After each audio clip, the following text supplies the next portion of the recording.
નમસ્કાર વિદ્યાર્થી મિત્રો, વિમણા વિદ્યાલય ઈ ક્લાસીસમાં આપ સૌનું ફરી એકવાર સ્વાગત છે. ફિઝિક્સ 504માં આપણે યુનિટ 2 એમાં બી પાર્ટ ચાલુ હતો. એમાં આજે આપણે theory number 10.3 transformer couple amplifier આજે આપણે નો અભ્યાસ કરીશું. તો ટ્રાન્સફોર્મર કપલ એમ્પ્લીફાયરની જરૂર કેમ પડે કે કહે છે કે નિમ્ન આવૃત્તિઓ માટે ઓડિયો એમ્પ્લીફાયરનું ટ્રાન્સફોર્મરના ઉપયોગના કારણથી આપણે એક સ્ટેજથી બીજામાં કપલિંગ વધારે અસરકારક બનાવી શકીએ છીએ, એટલે એ માટે એનો ઉપયોગ થાય છે. અને આ પ્રકારના કપલિંગનો ઉપયોગ આપણે જ્યારે લોડ નાનો હોય ત્યારે વધારે કરવામાં આવે છે, તથા પાવરમાં પણ આપણે એમ્પ્લિફિકેશનમાં વધારે ઉપયોગી છે. એટલા માટે આપણે ટ્રાન્સફોર્મર કપલ એમ્પ્લીફાયરનો ઉપયોગ કરીએ છીએ. અને જ્યારે આપણે ટ્રાન્સફોર્મર કપલ એમ્પ્લીફાયર બનાવીએ છીએ ત્યારે ટ્રાન્સફોર્મર એક સ્ટેજનો આઉટપુટ એટલે કે પહેલાંનો જે આઉટપુટ છે એ આઉટપુટ ઇમ્પિડન્સ એ બીજા સ્ટેજના ઇનપુટ ઇમ્પિડન્સ સાથે સરખાવે છે, એટલે કે એને ઇનપુટ તરીકે આપણે ઉપયોગ કરીએ છીએ. એટલે કે એક સ્ટેજના આઉટપુટને બીજા સ્ટેજના ઇનપુટ તરીકે ઉપયોગ કરીએ છીએ. તો તેની આપણે અહીંયા આગળ સર્કિટ ડ્રો કરીએ. સર્કિટ આ પ્રમાણે છે, તમને બતાવી દઉં છું. આ પ્રમાણે અહીંયા આગળ આપણે એક ટ્રાન્સફોર્મર અહીંયા છે, અહીંયા આગળ બીજું ટ્રાન્સફોર્મર છે, એ દેખાય છે. આ એક ટ્રાન્ઝિસ્ટર છે, આ બીજો ટ્રાન્ઝિસ્ટર છે. આ જે ટ્રાન્સફોર્મર છે જે પ્રથમ ટ્રાન્સફોર્મરનો આપણે ઉપયોગ કરીશું એને આપણે કપલિંગ ટ્રાન્સફોર્મર તરીકે ઓળખીશું. અને પાછળનું જે બીજા નંબરનું ટ્રાન્સફોર્મર છે એને આપણે આઉટપુટ ટ્રાન્સફોર્મર તરીકે ઉપયોગ કરીશું. એના કરતાં એક કામ કરીએ, આપણે આની અંદર જ એ સર્કિટને સમજીએ. અહીં ટ્રાન્સફોર્મરનો પ્રાથમિક જે ગુંચળું છે જેને કલેક્ટરને લોડ બને છે, એ કલેક્ટરના કારણે અહીંયા આગળ લોડ અવરોધ જશે. અને જ્યારે સેકન્ડરી બીજા સ્ટેજને આપણે આનું આઉટપુટ અહીંયા ઇનપુટ તરીકે જાય છે. અને આ બંને એટલે કે આને આપણે two stage transformer couple amplifier કહીએ. અહીંયા આગળ એક ટ્રાન્સફોર્મર છે, અહીંયા આગળ બીજું છે, અહીંયા આગળ આપણે જેટલા પણ જરૂર હોય આગળ એટલા જોઈન્ટ કરી શકીએ છીએ. પરંતુ આ ફિગરમાં અથવા તો આ સર્કિટમાં આપણે બે ટ્રાન્સફોર્મરનો ઉપયોગ કરીને આપણે સમજાવવાનો પ્રયત્ન કર્યો છે, બરાબર છે. ને T1 ને આપણે કપલિંગ ટ્રાન્સફોર્મર કહીશું અને T2 એટલે T2 છે એને આઉટપુટ ટ્રાન્સફોર્મર કહીશું. તો એને એકવાર સર્કિટ તમને ડ્રો કરી શીખવાડી દઈશું. તો સૌ પ્રથમ તો આપણે એક કામ કરીએ, અહીં આગળ એક ટ્રાન્સફોર્મર ડ્રો કરી દઈએ.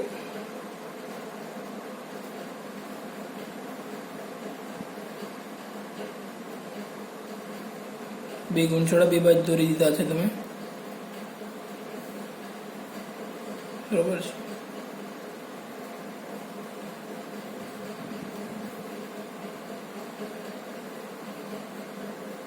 આ સેકન્ડરી ગુંચળું છે એટલે આપણે એને એસ નામ આપી દઈએ. પ્રાઇમરી ગુંચળું છે તો આને આપણે પ્રાથમિક ગુંચળું એટલે કે પી નામ આપી દઈએ.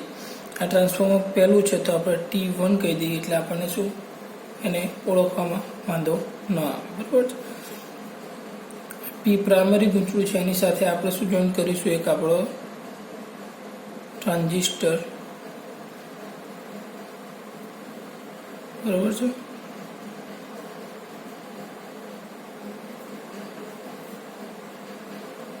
અહીંયા આપણે પ્રવાહની દિશા દર્શાવી દઈશું.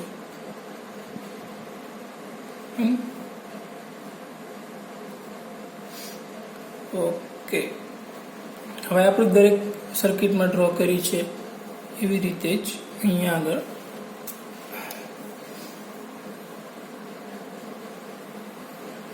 ડ્રો કરીએ.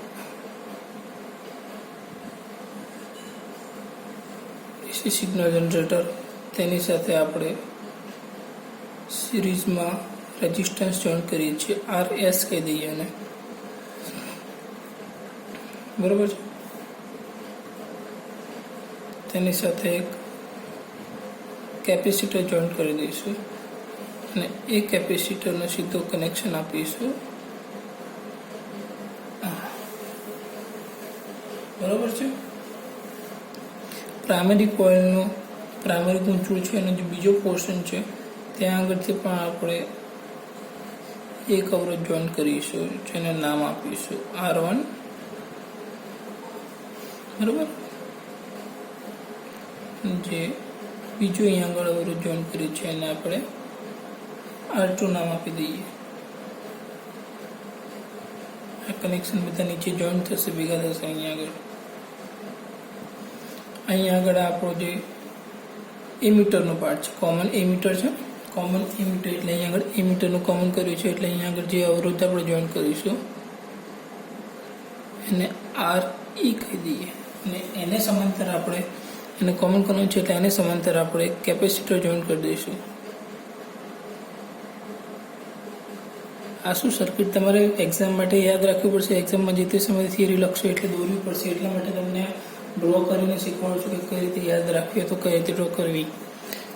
બરાબર છે. આને પણ અહીંયા નીચે કોમન કરી દઈશું આની સાથે.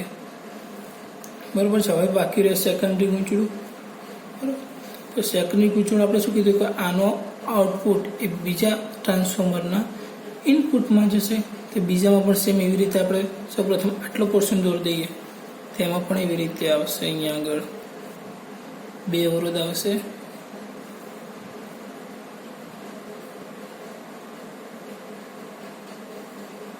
જેને આપણે R2 અને R1 નામ આપી દઈએ છીએ. બરાબર છે. એ નીચે આટલા પોર્શનને આપણે ગ્રાઉન્ડ કરી દઈએ છીએ. બરાબર, ઓકે.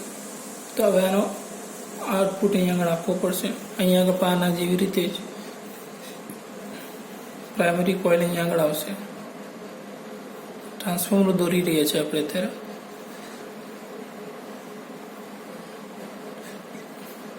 આ બાજુ આવશે સેકન્ડરી કોઇલ.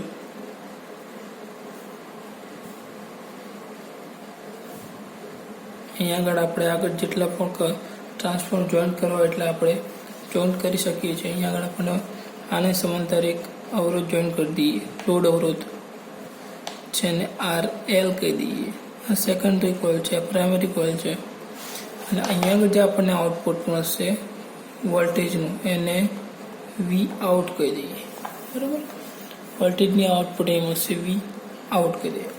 સેમ અહીંયા આગળ જેમાં ટ્રાન્સફોર્મર 1 છે એવી રીતે અહીંયા આગળ પણ એક બીજું ટ્રાન્સફોર્મર જોઈન કરવું પડશે.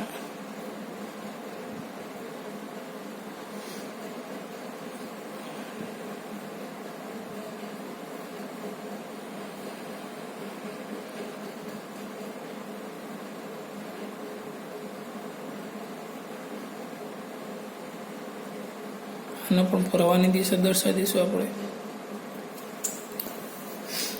બરાબર છે.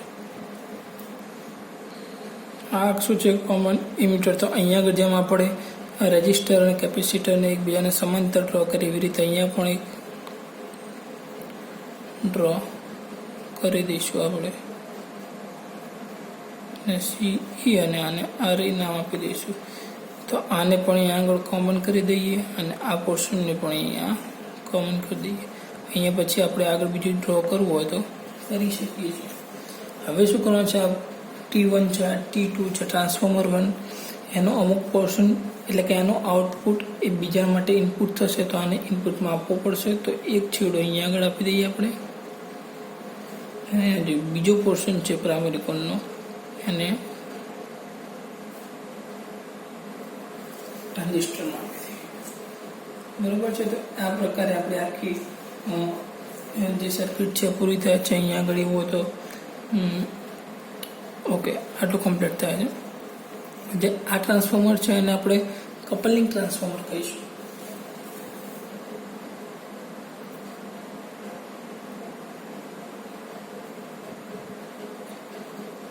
જે ફર્સ્ટ નંબરનું છે એ, અને જે બીજા નંબરનું ટ્રાન્સફોર્મર છે એને આપણે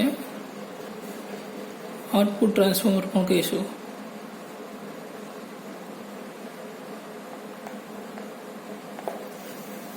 બરાબર છે. તો આ પ્રકારે આપણે આખી સર્કિટ તૈયાર થઈ ગઈ છે. તમને વિડીયોમાં દેખાતી હશે. ઓકે, આખો પોર્શન અહીંયા આપણે ગ્રાઉન્ડ કરી દીધી છે. બરાબર છે. આ કેપેસિટર C1 કહી દઈએ. ઓકે, તો અહીંયા આગળ આપણે આ ટ્રાન્સફોર્મર સાથે કેપેસિટર જોઈન્ટ છે એટલે C1 એ ઇનપુટ કપલિંગ કેપેસિટર આપણે કહી શકીએ. અને આ CE છે એ બાયપાસ કેપેસિટર છે, એક આ છે CE RU છે, CE પ્રાઇમ છે, બરાબર. બેઝ અને એમીટર વચ્ચે સિગ્નલ થાય છે. આ જે કેપેસિટર છે એ એમીટર સાથે સંકળાયેલા છે, જેને આપણે બાયપાસ કેપેસિટર તરીકે પણ ઓળખી શકીએ છીએ, બરાબર. હવે સર્કિટ ઉપર ધ્યાનમાં રાખો અને તમને એની સાથે સંકળાયેલા કયા કયા મુદ્દા છે તમને જોવાનું કહી દઉં છું. હવે આ જે પેમ્પલેટ છે એ તમને શાળામાંથી જો મળી રહેશે, તમારા શિક્ષક અને પૂછ્યું હોય તમારે ત્યાં આગળ પેમ્પલેટ તમને અવેલેબલ હશે, ના હોય તો તમે નીચે કોમેન્ટ બોક્સમાં લખી દેજો. તો જે વસ્તુ જે પેમ્પલેટ નહીં હોય તો હું તમને અવેલેબલ કરાવી શકીશ. મારી પાસે શક્ય હશે તો હું તમને ઝેરોક્સ કરાવવા પણ આપીશ, બરાબર છે. હવે શું કહે છે કે રેજિસ્ટર R1 અને R2 R1 અને R2 એ સાચું બાયસિંગ પૂરું પાડવા માટે ઉપયોગી છે, જ્યારે RE છે એ એમીટર સ્થિરતાના રેજિસ્ટર છે. આ એમીટરને સ્થિરતા લાવવા માટે યુઝ થાય છે, અને R1 અને R2 એ સાચું આપણને બાયસિંગ પૂરું પાડે છે. ત્યારબાદ શું કહે છે કે જે ઇનપુટ સિગ્નલ C1 થી પ્રથમ ટ્રાન્ઝિસ્ટરના બેઝ મારફતે કપલિંગ થાય છે. આ જે C1 કપલિંગ કેપેસિટર આપણે જે કીધું એ પ્રથમ ટ્રાન્ઝિસ્ટરના અહીંયા આગળ બેઝ મારફતે કપલિંગ થાય છે. બેઝ મારફતે એની કપલિંગ થાય છે અને તે પ્રાઇમરી P1 થી કપલિંગ ટ્રાન્સફોર્મર એમ્પ્લીફાયર સ્વરૂપે જાય છે. અહીંથી આ કપલિંગ થઈને અહીંયા થઈને પ્રાઇમરી ગૂંચળું છે ત્યાં આગળ એમ્પ્લીફાયર સ્વરૂપે આપણને દેખાય છે. તથા અહીંયા આગળ પ્રાઇમરી પર જે પેદા થતો વોલ્ટેજ ડ્રોપ એ ટ્રાન્સફોર્મરની સેકન્ડરી દ્વારા પછીના સ્ટેજમાં ઇનપુટ દ્વારા પહોંચે છે. અહીંયા આગળ જે વોલ્ટેજ ડ્રોપ થાય છે એ પ્રાઇમરી દ્વારા સેકન્ડરી ગૂંચળામાં આવે છે અને એનું આઉટપુટ અહીંયા આગળ બીજાની અંદર ઇનપુટ તરીકે જોવા મળે આપણને છે.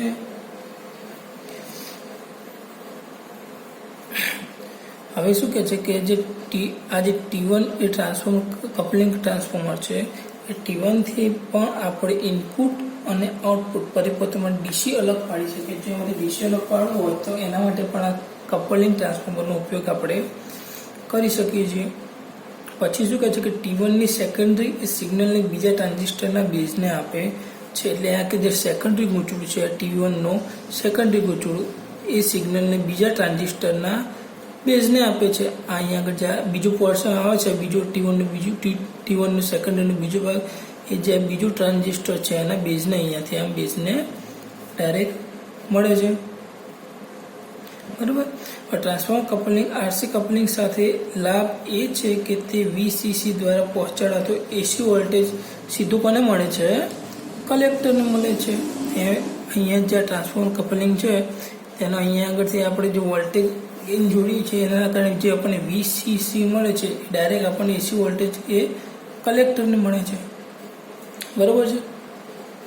ઓકે, તો ત્યાર પછી આપણે એવું કહે છે કે કલેક્ટર રેઝિસ્ટર્સ RE પર કોઈ અહીંયા એટલે કલેક્ટર રેઝિસ્ટર પર અહીંયા આગળ કોઈ પણ પ્રકારનો એ વોલ્ટેજ ડ્રોપ જોવા મળતો નથી. એટલે આપણે એમ કહી શકીએ કે કપલિંગ ટ્રાન્સફોર્મર એ રેઝિસ્ટરમાં થતો બિનજરૂરી પાવરને અટકાવે છે. અને આ ધારણા પાવર એપ્લિકેશનના કિસ્સામાં પણ ખૂબ જ મહત્વની છે. જો બીજી બાજુ આપણે આ કપલિંગના કેટલાક ગેરલાભો પણ જોવા મળે છે. જો આપણે જોઈએ તો કે જેનું મુખ્ય કારણ શું છે કે તંત્રનું કદ વધે છે, એટલે કે તંત્ર ખૂબ મોટું જ બને છે અને ટ્રાન્સફોર્મર મોટા હોવાના કારણે કોઈ બધા કેવા બને છે? ખૂબ ખર્ચાળ બને છે, બરાબર છે, જેને આપણે એના ગેરલાભ તરીકે કહી શકીએ. અને તેના સિવાય પણ આપણે જો કહેવું હોય તો ટ્રાન્સફોર્મરમાં કેટલાક લીકેજ ઇન્ડક્ટન્સ અને ઇન્ટરવાઇડિંગ કેપેસિટન્સ પણ હોય છે. ત્યારે ટ્રાન્સફોર્મર કપલ એમ્પ્લીફાયર જુદી જુદી ફ્રિક્વન્સીઓના સિગ્નલોને સમાન રીતે અને એમ્પ્લીફાય કરી શકતું નથી. એટલે કે જુદી જુદી ફ્રિક્વન્સીના જે એમ્પ્લીફાયર હોય છે એ ટ્રાન્સફોર્મર એ કપલ ટ્રાન્સફોર્મર એ ઘણી વખત એને એમ્પ્લીફાય કરવામાં સક્ષમ હોતું નથી. અને કેટલીક આવૃત્તિએ ઇન્ટરવાઇડિંગ કેપેસિટર રેઝોનન્સ વધારે આપે છે. હવે આ આવૃત્તિ એમ્પ્લીફાયરની ગેઇન વધુ હોય છે, જ્યારે બીજી આવૃત્તિની ગેઇન ઓછી હોય છે, જેને આપણે એના ગેરલાભની અંદર પણ સમાવી શકીએ છીએ, બરાબર.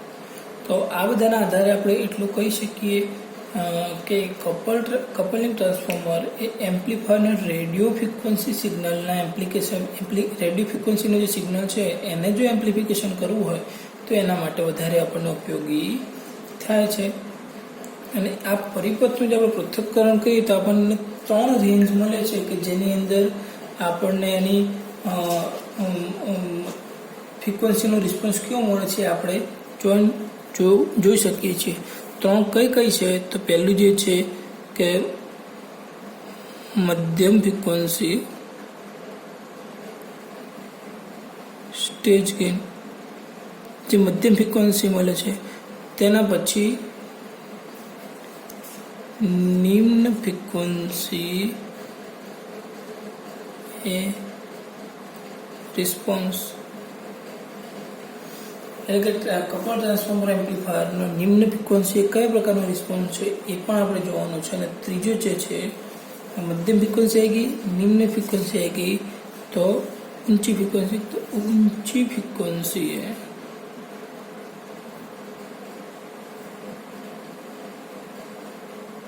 कपल ट्रांसफॉर्मर एम्प्लीफायर નો રિસ્પોન્સ કેવો મળે છે પણ આપણે આ વિડિયોમાં જોવાનું.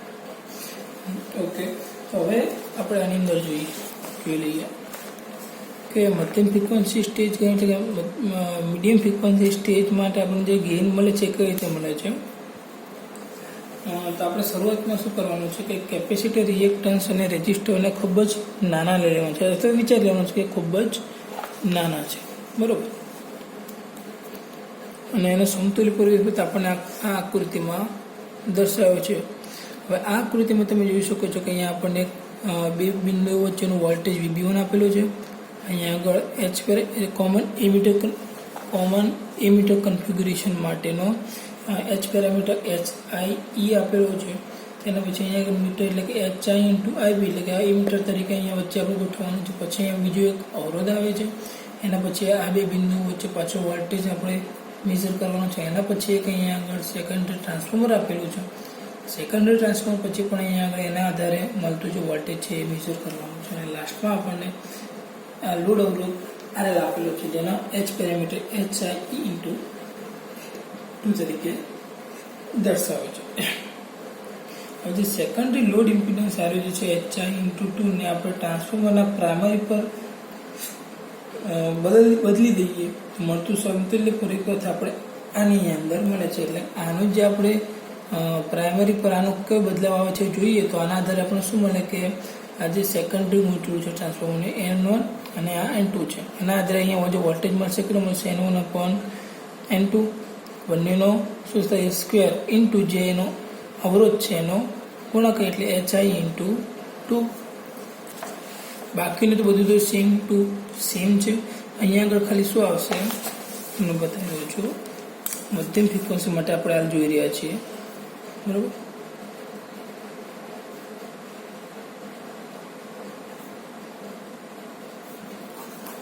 તો જે અહીંયા આગળ આ બંને આ ટ્રાન્સફોર્મરના કારણે અહીંયા આગળ જે આપણને ઇમ્પિડન્સ મળે છે કેટલું થશે, પ્રાઇમરી ગૂંચળાનો N1 છે તો N1, બીજા ગૂંચળાનો N2 છે તો ડિવાઈડ બાય N2, બે ગુણ્યા થશે એટલે બંનેનો શું થશે સ્ક્વેર ઇન્ટુ જે એનો અવરોધ છે એ કેટલો છે ઇન્ટુ H પેરામીટર HI × 2, બરોબર છે. આ એનો ઇનપુટ ઇમ્પિડન્સ છે અને એ ઇનપુટ ઇમ્પિડન્સ બરાબર શું થાય આઉટપુટ ઇમ્પિડન્સ થાય. તો આઉટપુટ ઇમ્પિડન્સ એનો શું થાય N/HO × 3, બરોબર. આ બંનેની સરખામણી એટલે કે ઇનપુટ ઇમ્પિડન્સ બરાબર આઉટપુટ ઇમ્પિડન્સ થાય. હવે આ સમીકરણનો આપણે સાદુરૂપ આપીએ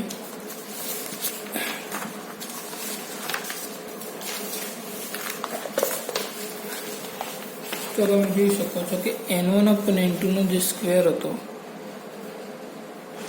એને આપણે સમીકરણનું ફરતા બનાવો તો શું થાય, પેલી બાજુ હતો 1/HOE અને આ બાજુ શું હતું HI × 2, બરાબર. હવે સ્ક્વેરને કાઢવું તો આપણે શું થાય N1/N2 બરાબર તમને ખબર છે આ બાજુ વર્ક થઈ જાય એટલે કે √HO ×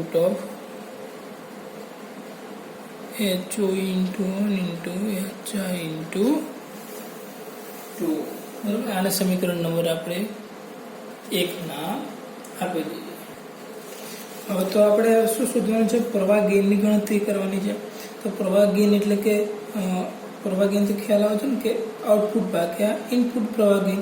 તો પહેલા ઇનપુટનો પ્રવાહ ગેઇન શોધી લઈએ. તો આની અંદર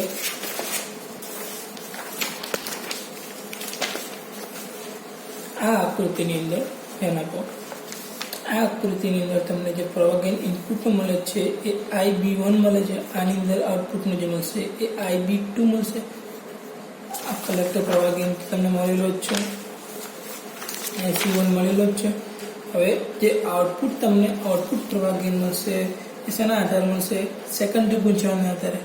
સેકન્ડરી ગૂંચવણું એ કેવું છે? સ્ટેપ ડાઉન ટ્રાન્સફોર્મર છે. આ જે છે સ્ટેપ ડાઉન ટ્રાન્સફોર્મર છે. એટલે એના કારણે તમને ત્યાં આગળ બંનેનું ગુણોત્તર N1/N2 મળશે, જે આ ગુણોત્તર વધશે. અને પેલું તો IC1 તમને મળેલો જ છે અને જે આઉટપુટમાં મળશે IB2, તો એ શું મળશે? N1 અને N2નો જે ગુણોત્તર હતો એ ઇન્ટુ ઇનપુટનો પ્રવાહ ગેઇન એટલે કે IC1 ની કિંમત આપણને ખ્યાલ છે કેટલી છે? N1 આપણને તો મૂકી દીધું.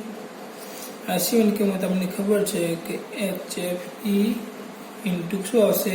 IB1/2 E1 છે. આ તો આપણને કિંમત ખબર જ હતી. એટલે IC1 ની આપણે શું કરી? કિંમત અહીંયા આગળ IC1 ની આપણે કિંમત અહીંયા મૂકી દીધી. હવે આપણી પાસે IB2 ની કિંમત છે, IB1 ની કિંમત છે. આપણને પ્રવાહ ગેઇન મળી જાય તો શું લખાય? પ્રવાહ ગેઇન બરાબર AI નામ આપી દે. AI બરાબર આઉટપુટ પ્રવાહ ગેઇન બાય ઇનપુટ પ્રવાહ ગેઇન.